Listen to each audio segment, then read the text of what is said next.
Welcome to Indus Special. I'm Ejaz Haider. There's deep irony at work when we speak of Pakistan's economic woes. Talk to economists, and one has to, when one is not an economist, and they'll give you a standard list of what's wrong. Debt increase, high imports, stagnant to low exports, low investment, low savings rate, low tax collection, ironically wedded to excessive taxation, lack of policy implementation, poor governance, etc., etc. Economists, of course, have fancier jargon for all this. But the point is that most economists agree on what's wrong. The problem begins when you ask them how to go about reforming the system. That's where differences begin. In the realm of politics, those differences also reflect and inform rather toxic politicization of economic solutions. The fact, however, is rather simple. There's a template, and anyone who has seen the working at the finance ministry knows this. Year after fiscal year, the budget exercise is a function of tweaking it here and squeezing it there, preparing a speech that tells you everyone before government X did everything wrong, and the appropriations bill that's being presented now is the best thing this side of the gospel. The PTI government before this budget had presented two mini budgets, a term that, to the best of my knowledge, is peculiar to this republic. Since then, the economic team has been totally revamped. The PTI's campaign promises, to put it charitably, look like a tattered coat upon a stick, and to further quote Yeats, the soul is refusing to sing for every tatter in its mortal dress. PTI was supposed to reduce the size of the government and with it the expenditure. It was supposed to be pro-poor. It was supposed to galvanize exports in the manufacturing sector. For instance, with increased taxes on production, how are we envisaging growth in agriculture and manufacturing sectors? How will more jobs be created? With a whopping across-the-board increase in income tax and the coercion built into generating a revenue of 1.5 trillion rupees, how are the salaried supposed to save more and consume and generate economic activity? In fact, how realistic it is for the government to actually look for that target. To discuss all this, we have with us Dr. Salman Shah, who is an economist and an advisor to Chief Minister of Punjab, and we have Savail Hussain, who is an economist. Let me just kick off with Savail Hussain to get his more neutral, non-partisan perspective on this. How do you look at the budget? I think it's a very ambitious enterprise which they've embarked upon, for the simple reason that I think that it's going to be exceedingly difficult to raise the kind of revenue which they're targeting. It's 5.5 trillion. They want to hold you by the scruff of your neck, yes, and rub your nose in the dust and get the money out of you. So that's, that follows from the target that they've set, which I think is unrealistic. And we have to actually understand. So you're saying that they'll, at some point down the line, they'll have to revise it? I think it's unsustainable. They will have to revise it down. Simple math. So they've done about 4 trillion this year, this financial year, which is closing in June. And to raise another 1.5 trillion is just not happening, because even the measures that they've announced, if you look at the numbers, they are attempting to raise like 500 billion through new taxes, and another 120 billion, 60 billion from petrol prices, and 60 billion more from a couple of other telecom licenses. At the time when the oil prices in the international market are depressing. Yes, but they'll raise the tax rate and make money from there. That's not the issue. But the thing is that this whole thing depends really on three things to meet this target. One is that they'll have to adopt draconian measures, which in an economy which is already slowing down is going to be very difficult. So I don't think it's not going to happen. Dr. Shah, how do you look at the budget? Savail said that this is a very ambitious target. Would you agree with that? Well, I think we have to look at the environment in which this budget has been prepared. And we are not in a normal kind of a situation. We are in a crisis situation, and we are going through a balance of payment crisis.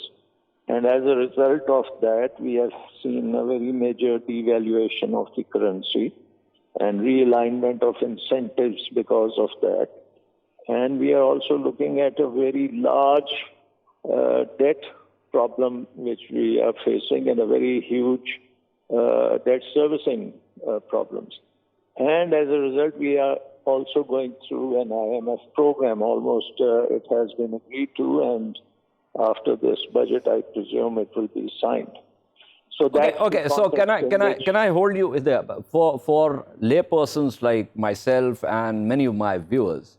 Give me a sense of So when you devalue the currency, unless there is a proportionate sort of increase, or it actually generates manufacturing and export activity, in and of itself, devaluation does not really mean much. In fact, as you just mentioned, that you have a large debt and you have a large debt servicing issue. If the exports are not picking up, relative to the devaluation, then you're actually increasing your debt and increasing the liability of your debt servicing. But I mean, the value of your currency is not really in your hands at this point in time when you are facing this crisis, as I said. So the value of the currency is on a free float. So basically what it is doing is it is changing the incentives in the economy. So imports are becoming expensive, and your domestic producer are better able to supply the goods and services which you may. At the same time, because of the devaluation, your labor costs have suddenly, in dollar terms, come down very sharply. And we, as you know, Pakistan has a very huge working age population, and therefore the labor content of that in dollar terms has really gone down. It's taken about 30% or so dip. So that changes the environment in terms of production within the country. The incentives have been changed. Coming back to the budget, I think that is the important part. Is that we were looking at. Okay, so what you were basically saying, and I largely agree with you, you began by saying that this budgeting exercise has been done in a certain environment, and then you've gone on to list the various challenges and the fact that there is an emergency situation. So is it correct to assume, on the basis of what you have said, that the campaign promises of the PTI government, which was not the government at that time, but during the campaign, what they were saying about the economy, what the reading of the tea leaves was essentially very far from reality, and now that they're actually in the driver's seat, they realize that what they had, or how they had diagnosed the problem was not the way it should have been diagnosed. And since the prognosis is very, very sort of bleak, therefore, those promises have been defenestrated, and now we have to get down more or less to the same kind of exercise that the previous governments went through, which is to try and get money from X, Y, Z, including the IMF. Saying that's your interpretation of the situation. What I am am I correct in interpreting it this way? If I'm wrong, please tell me. No. I think my kind of interjection was on a different basis, and that basis was that we have an IMF program. Mm-hmm. And under the IMF program, there was a general perception that things are going to be very, very difficult, and you will have to cut out lots of programs. The surprising thing is that when you're looking at the primary deficit as a target of 0.6, it's hardly biting, because what it does is it gives you plenty of room to carry on your development activities and your current expenditures as well. So as you see in this budget, the development program has been not only protected, it has been increased substantially. And the projections for the provinces to carry out development program is also been enlarged. So lots of programs which the PTI government had planned about, and you look at the allocations there, the water allocations have jumped up, the other allocations for agriculture productivity improvements is a huge program over there. Then you have the housing programs. And so the PTI has been able to put in lots of development programs in all of this. But now, how will they find the money for these programs? Because the scenario that we see, I mean, you've been there, you've actually dealt with this. Where will they find the money from? Yes. Now, before I come to that part, the other part which I think the PTI government's agenda was the social security net. And over there, we see that there is an Ejaz program and there is a Benazir income support program along with a youth loan program. So, in a way, the PTI government has also looked at its social side of the budget as well. Now, the key question is that how does the IMF program, which is supposed to be a really cutthroat program, allows all this to happen? And it allows all this to happen is that if you can improve your revenue. So FBR comes along and it says that, look, we have plenty of data. We have the technology. We are now a reformed FBR. We can actually deliver. And on top of it, you have a World Bank report which just comes out and says that if only the exemptions were withdrawn, Pakistan would collect 8,000 billion rupees in revenue. So, Dr. Salman Shah, I mean, I'll come back to this because this raises many other questions. I mean, there was a time when the World Bank was painting a very nice picture of the Pakistani economy, even as the independent economists were saying that the economy is now going to slide. But that's another issue altogether. Let me pull in Savail Hussain on this. You manufacture, you export, you try to find markets, and I know how difficult it is for you, for various other reasons, to find those markets, given Pakistan's perception. What Dr. Shah is saying about finding the money, and he's saying that there is a reformed FBR now, and they say that they've got the technology and they've got the wherewithal, which they can use essentially perhaps to net people and pull them in, and there's a lot of coercion also that I talked about. So you said that this was an ambitious target. Dr. Salman Shah is more optimistic about finding this money. Well, I principally, Dr. Shah, you can't disagree with him that if you can raise these revenues, then obviously, there are these budgeted amounts which you can then spend on development and so forth. But the problem here is that to expect to grow, for the FBR to collect almost 40% in a situation where the economy, if it's not contracting, then it's slowing down very substantially, is going to be completely unprecedented. Number one. So we just don't have a precedent, at least from the recent past, which can support this kind of an endeavor. Number two, while FBR does have the data now, putting that data together and actually executing on it is not going to be done overnight, neither is it going to be simple. And you also have to be careful here that if you adopt draconian measures and you basically end up killing the golden goose which is supposed to lay the eggs, then you'll actually end up in a worse situation. So we still have to see how the FBR does. I hope that they're able to get close to what they've set themselves.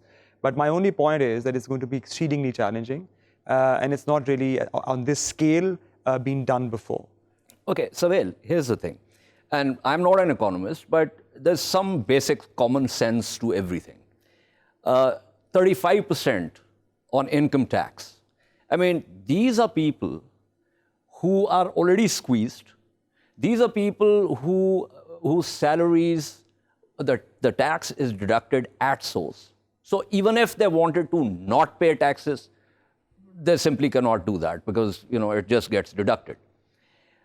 So you put additional burden on them, which means, to me it seems, that the government does not have too many options of how to raise money. So you tax essential items, most of the items like, things that you utilize. I mean, you eat, essentially. Fuel, as I said, international prices are going down, but that relief is not going to be passed on because the differential between at what rate you're selling fuel to you and me is very different from the international market. So all of this means that there are limited options for the government to do this.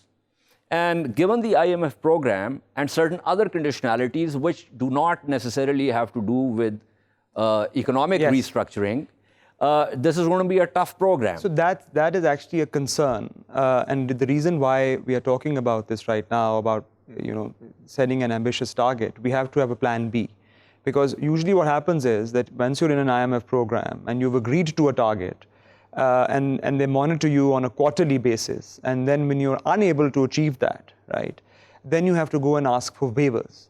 And those waivers are then obviously contingent, perhaps, potentially, on certain other considerations, which could be political, which could be others.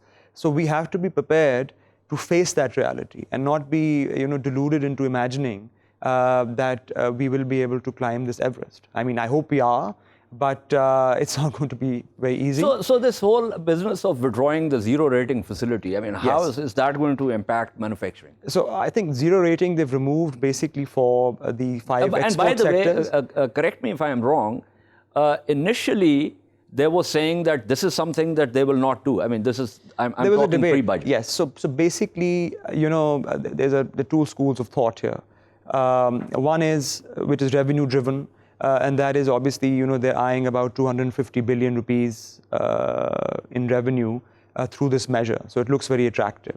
But on the other hand, you have the exporters and you have other people looking at the economy who are saying that, look, exports are already stagnant. So this year, in the last 11 months, export growth is slightly negative year on year. Absolutely, and despite the currency devaluation. Exactly. So there are obviously, export growth is sticky. There are structural reasons why exports are not going up in the short term. So the other school of thought says that, while there are problems with the zero rating regime, there is leakage and so forth, but it's better not to touch this because exports are our lifeblood. Because right now, the reason why we're in an IMF program is precisely because we are simply, not earning enough dollars and are spending too many dollars. So that's basically the fundamental structural problem that Pakistan has. Issue, balance of payments crisis. So that feeds into then basically, the crisis that we have at home. That deficit then translates into, like Dr. Shah mentioned, now we are in a free float. So that then feeds into domestic inflation as well. So once your imports are more than your exports, you have to borrow. And if borrowing is not available, then your currency will adjust, which will mean inflation. So this is the fundamental thing, that we have to increase our dollar earnings somehow. And anything which jeopardizes that, for even if it's 250 billion rupees of notional revenue, is something which there's a strong argument to be made to not have done that at least this year. Okay, so I'm assuming that you belong to the school of thought that says that leakages notwithstanding, you should not have withdrawn. So let me throw this to Dr. Shah here. Dr. Shah, which school of thought do you belong to? Ejaz, I think it's not very difficult proposition. I was the person who introduced the zero rating for the 5 export sectors in 2005. And the main reason was that we could not, at that time, FDR could not have a refund system which was automatic and which could give the refunds. And in fact, the refunds were normally more than actually the tax which was collected on those things. Now we are told, and as the finance minister, Sheikh, has said, that he's going to put in a mechanism where this is almost going to be an automatic thing, and like other countries, I mean, where the refunds are almost instantaneously. So I think it is a matter of technology rather than anything else as far as the zero rating is concerned. The real issue is really that what Savail said, is this FBR, has it been reformed enough to be able to get rid of all the exemptions and be able to collect flawlessly, smoothly, in a business-friendly manner, the tax which is due. And as I mentioned earlier, a document of the World Bank has just been released, which says if you remove the exemptions, you're going to get 8,000 billion in taxes. So here is a target of 550 billion, which is much lower than that. And also, I think they have, eliminating the exemptions, they have also brought in other people into the net as well. Now, as you were mentioning, that salaried person would be paying 35%. That is going to be, I think person like you who might be making more than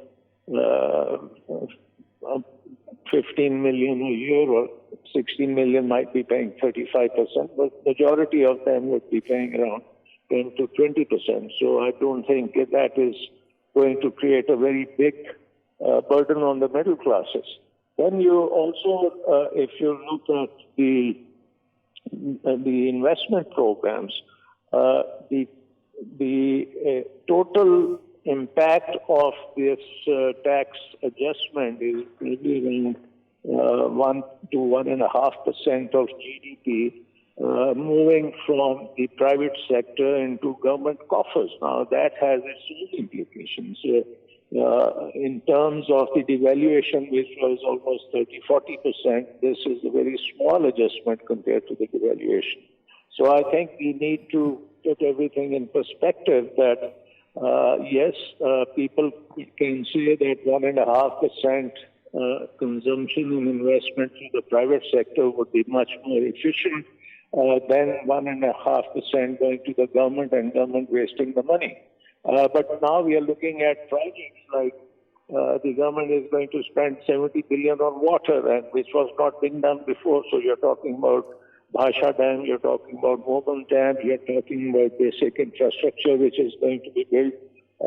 That probably would have been built by the public sector. Private sector could not do it. But also I think there will be a lot of opportunity for public-private partnerships. Right now, the business class is kind of uncertain about FBR. Basically, in this budget, FBR will be on trail. I mean, if FBR has to be the central thing here. But Dr. Salman Shah, Dr. Salman Shah, might I draw your attention to the argument, and I don't know, I mean, of course, there are always arguments on all sides of the proposition, about low taxation, low tax rates.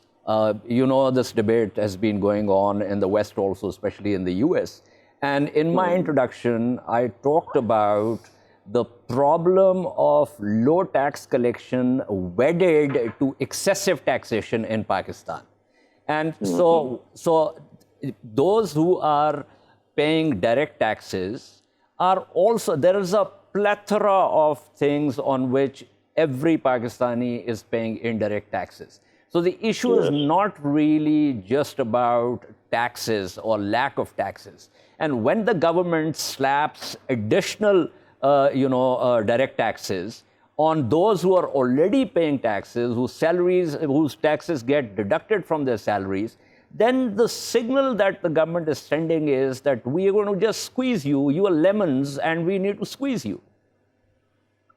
I think you have to look at the slabs, at what are the different slabs and what salary, how much tax you are going to pay.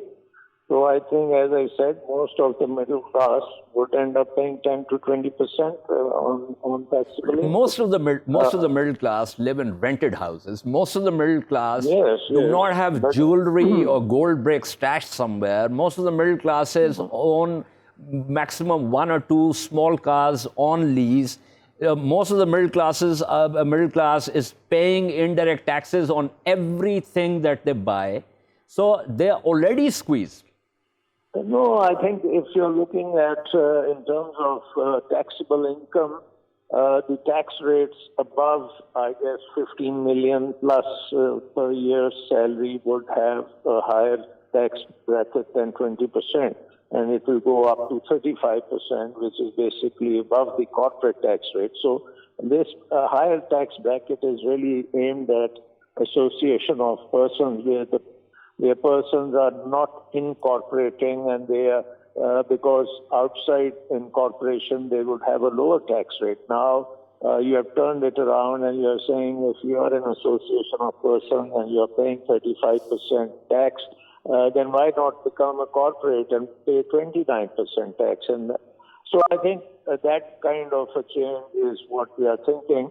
Now, I think FDR will have to fine-tune many things. And as we go along, as every quarter there is going to be a review and in which you have to meet the IMF conditionalities. Basically, what it means is that if you're not able to collect the revenues, then you're not going to be able to spend it because the IMF conditionality is on the primary deficit. It's not on your development program. It's not on your how much revenue you collect. But at the end of the day, you will have to say that yes, the primary deficit was contained within 0.6% of GDP. So I think this is very, very critical. And it is also important because, and that's what the Prime Minister is saying, that he is going to be monitoring FDR very, very closely, that they not only are able to put in all the technology and the systems to collect the tax, but he's also going to monitor that they are not going to be harassing people. So I think that this thing has to continue, and I think collecting 12.5% or 13% of GDP in taxes is not really a very high level of taxation. I mean, even in our neighborhood, there are countries which are, even Nepal is probably collecting more taxes than Pakistan. So I think the issue is really the process of collecting taxes, which is important. Okay, the issue is the process. The issue is the process of collecting taxes. This is an issue on which one can have a lot of debate, but the time is up for this segment. We shall take a short break. But when we return, we'll discuss the Prime Minister's address to the nation and what he said therein, especially, and this was partly about the budget and partly certain other things that he said. And that's what we're going to discuss. Stay with us.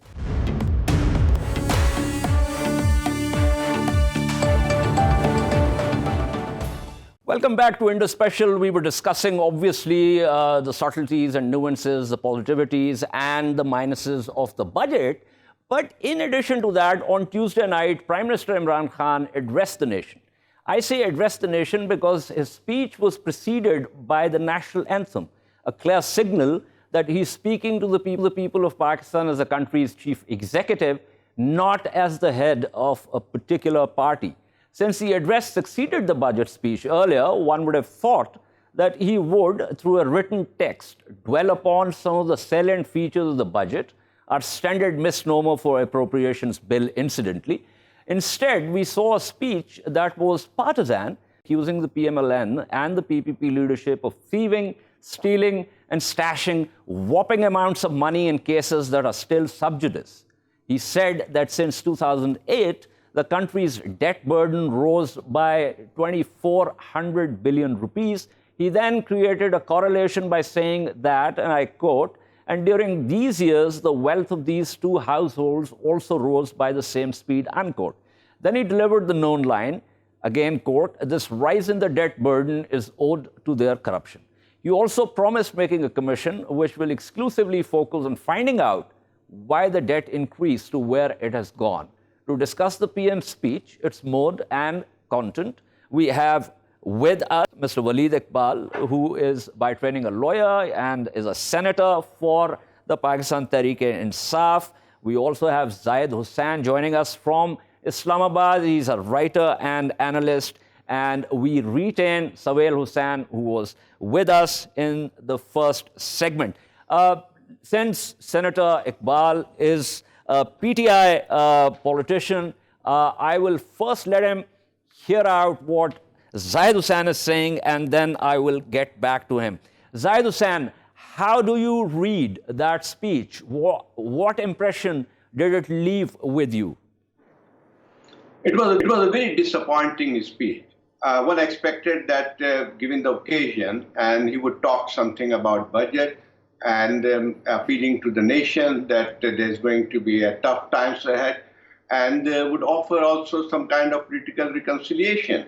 One wonders what was the need of that speech on that particular day, and also actually the way it was delivered. It was mostly actually a threat to the opposition, and like actually he was very upset with whatever happened in the parliament that day, and he vented it out.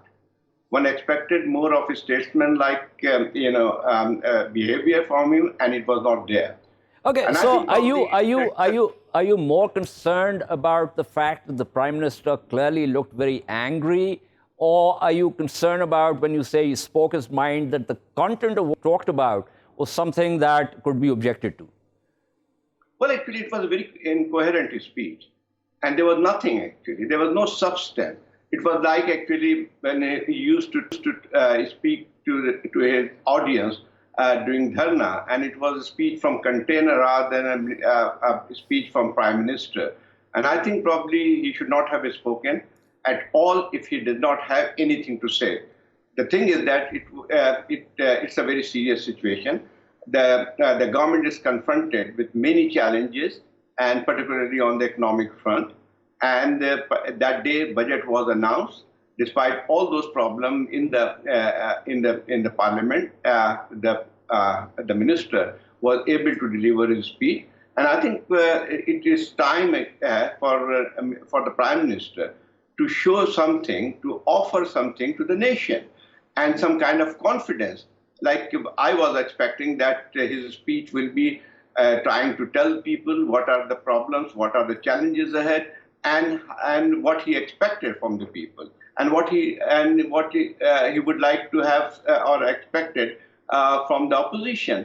And I think probably it has not left it has not left actually a good taste, and it has provided some opposition another weapon to beat up on him. Okay. And that's Okay, I have certain other questions also, and I'll return to you, Mr. Hussain.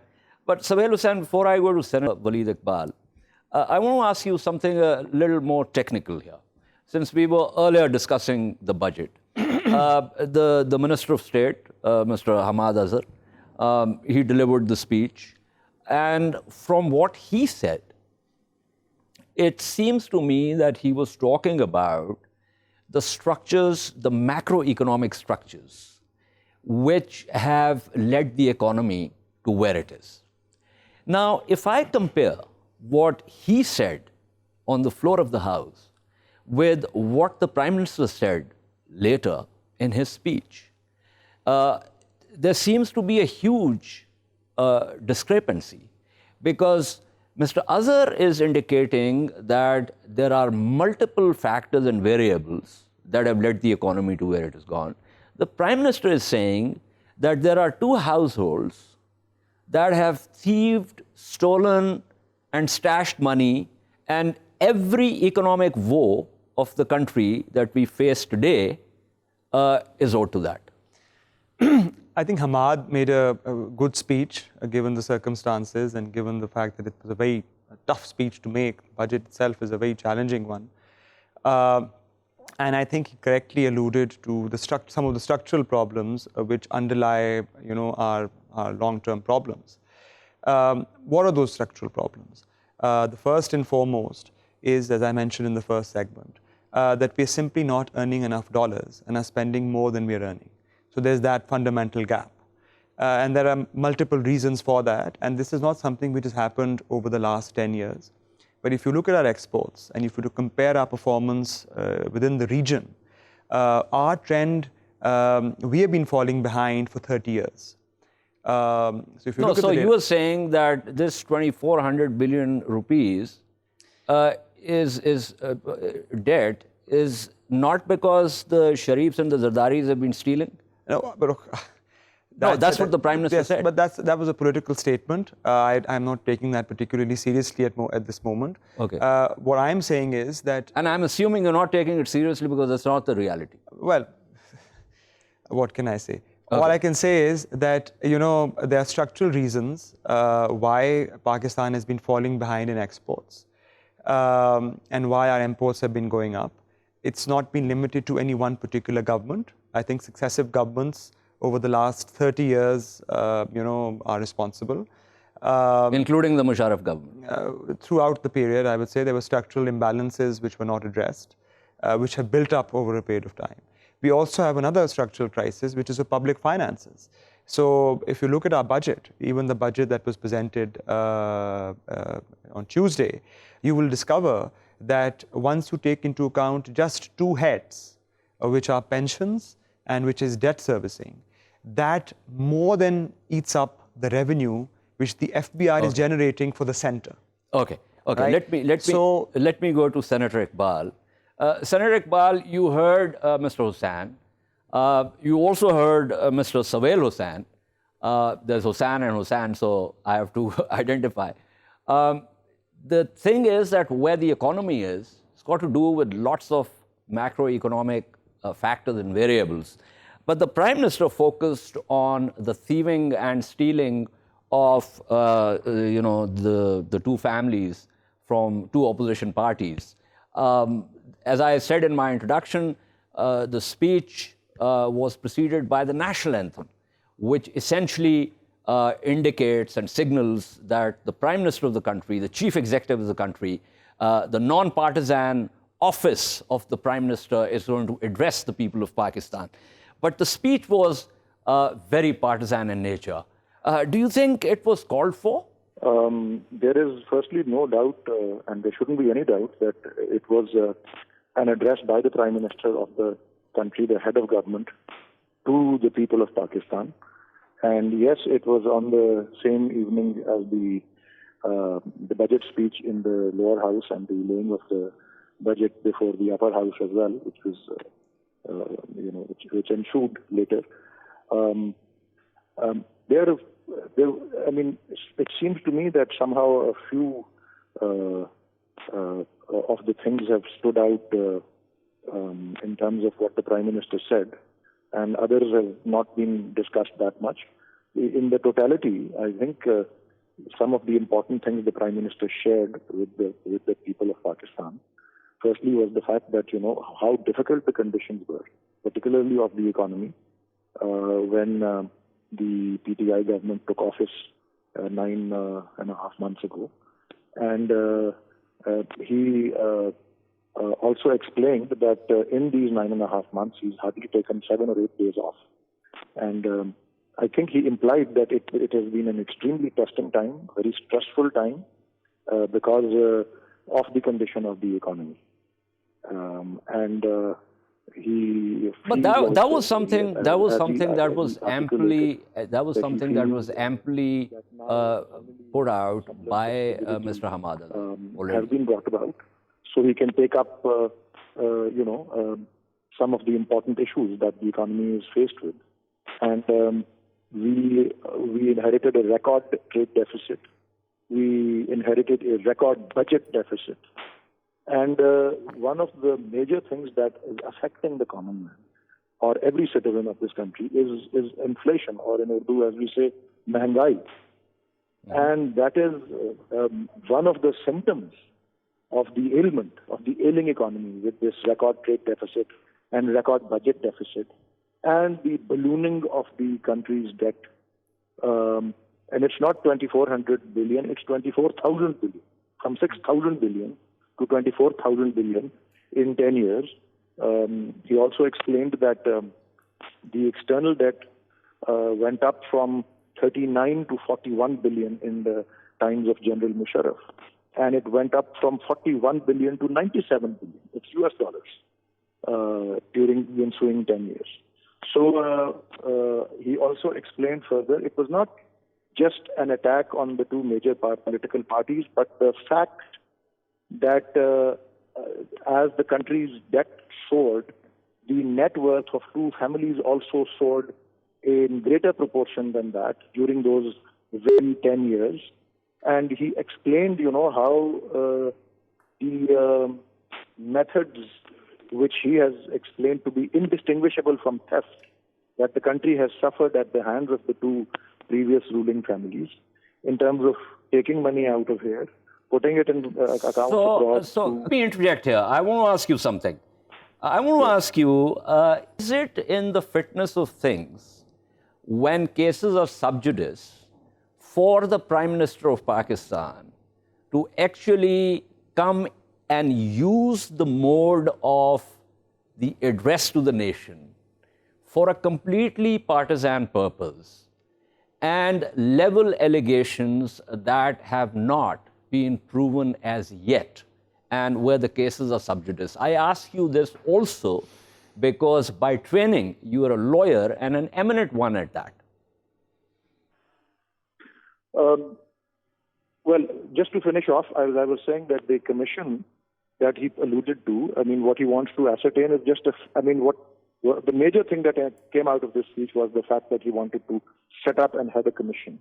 And there he wants to, the matter of public importance to be ascertained is that as the country got mired in debt, what are the causes and where did that money go and who are responsible for bringing the economy? So on the one hand, he wants to make a commission to ascertain where the money went. On the other hand, he comes on television and actually tells everyone that I already know where it went.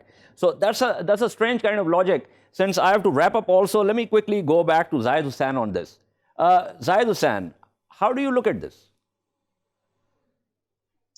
Well, I think it is factually wrong. It was also factually wrong. And basically, it was an accusation. I'm not saying accusation without any basis.